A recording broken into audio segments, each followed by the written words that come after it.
የሰው ልጅ የተፈጠረው በክብርና በሞገስ ነው። ነገር ግን ሳናውቃቸው በህይወታችን የምንለማመዳቸው አደገኛ ኃጢአቶች ክብራችንን ገፈው ወደ ከባድ ውርደት፣ ድህነትና ውድቀት ይጋርዱናል። ዛሬ በዚህ ቪዲዮ የሰው ልጆች ወደ ውርደት የሚዳርጉ 5 አጥፊ ኃጢአቶችና በመጽሐፍ ቅዱስ ውስጥ የተቀመጡትን አስደንጋጭ እውነታዎችን በጥልቀት እንመለከታለን።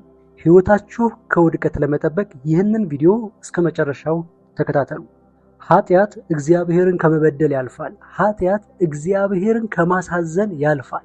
የመጀመሪያው እግዚአብሔርን የሚያሳዝን ሆኖ ነገር ግን ወደ ውድቀትና ህይወታችንን ወደ ውርደት የሚመራው የመጀመሪያው ኃጢአት ትዕቢት ይባላል። ይህ ብዙ ጊዜ የሰው ልጅ እንደ ኖርማል የሚያየው ቢሆንም ነገር ግን ህይወታችንን ሊያዋርድብን ከሚችል ህይወታችንን ወደ ኋላ ሊጎትትብን ከሚችል ትልቁ ኃጢአት ነው።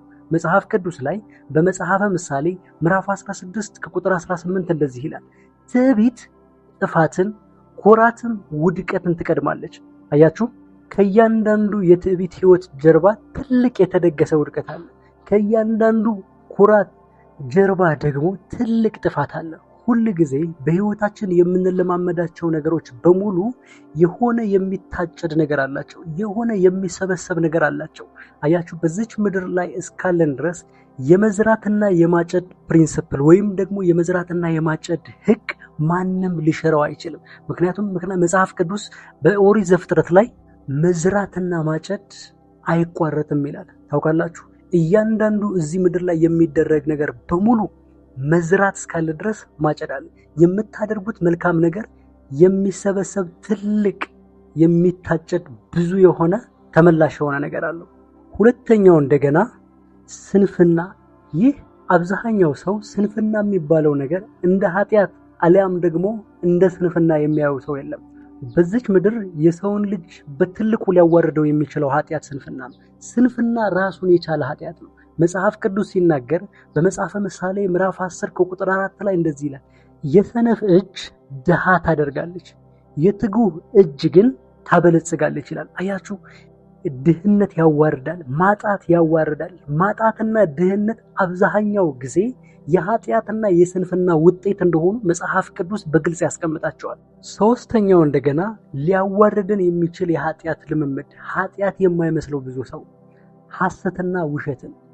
ብዙ ሰው ለሐሰት፣ ለውሸት፣ ለሐሜት የኃጢአት ዋጋ ያለው አይመስልም፣ አሊያም ደግሞ ኃጢአተኛ የሚያደርገው አይመስልም። ለዛም ሴሪሞኒ በሚመስል መንገድ ቡና እየተፈላ ቁጭ ብለው ሰለብሬት እያደረጉ የሚያደርጉት ኃጢአት እንደሆነ ማየት እጅጉ የተለመደ ነው። ነገር ግን መጽሐፍ ቅዱስ ሲናገር ሐሰትን እግዚአብሔር እንደሚጸየፍ፣ ውሸት የእግዚአብሔር እንዳልሆነ መጽሐፍ ቅዱስ ሲናገር እንደዚህ ይላል፣ የሐሰት አባት ይለዋል ዲያብሎስን። አያችሁ፣ የሐሰት አባት ካለው ዲያብሎስ ሐሰት ወይ ደግሞ ውሸት ምንጭ ያለው ሶርስ አለው ማለት ነው።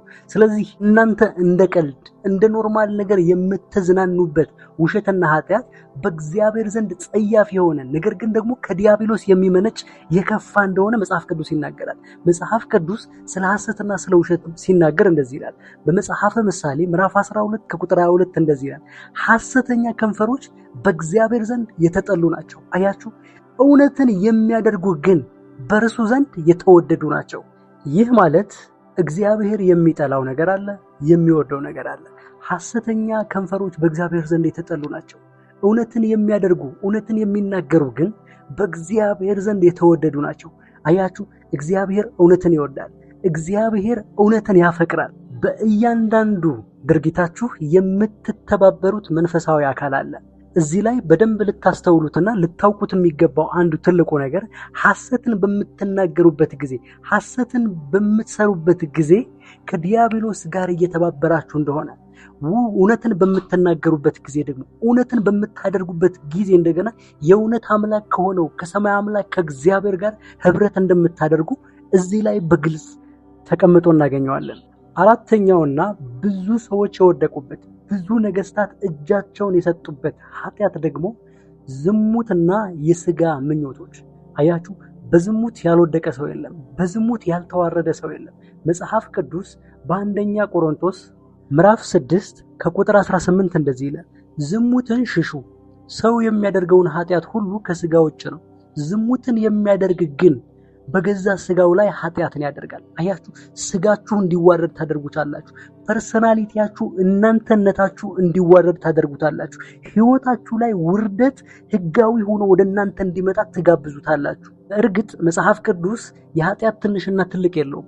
በመጽሐፍ ቅዱስ ውስጥ ኃጢአት ሁሉም ኃጢአት ነው። ነገር ግን ህይወታችሁን የሚረብሽ ህይወታችሁን የሚጎዳ ኃጢአት ደግሞ አለ። ከኃጢአትም የተለየ ኃጢአት ደግሞ አለ። በመጽሐፍ ቅዱስ ውስጥ በዝሙት የተዋረዱ ታላላቅ ሰዎችን ካያችሁ ሶምሶንን እንደዛ የተከበረ፣ እንደዛ የተቀባ፣ እንደዛ ብርቱና ኃያል፣ እንደዛ ጽኑ ሰው አልነበረም በዚች ምድር።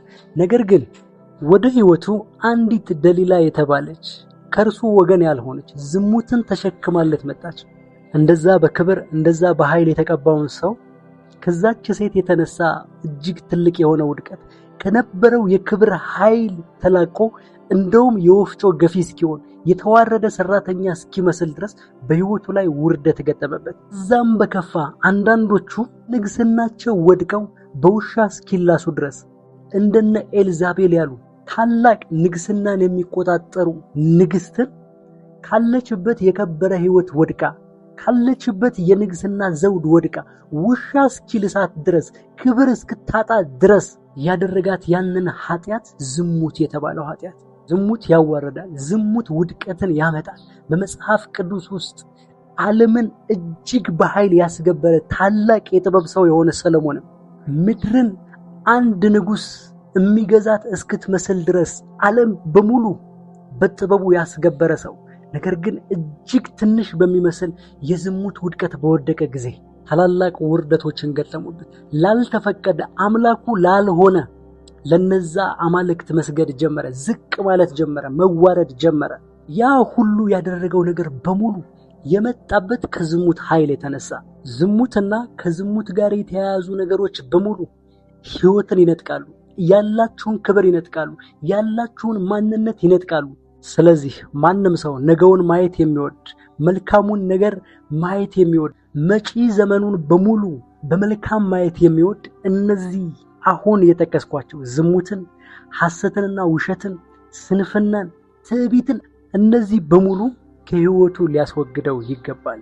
አንዳንድ ሰዎች የእግዚአብሔር ምሕረት የእግዚአብሔር ቸርነት ይላሉ።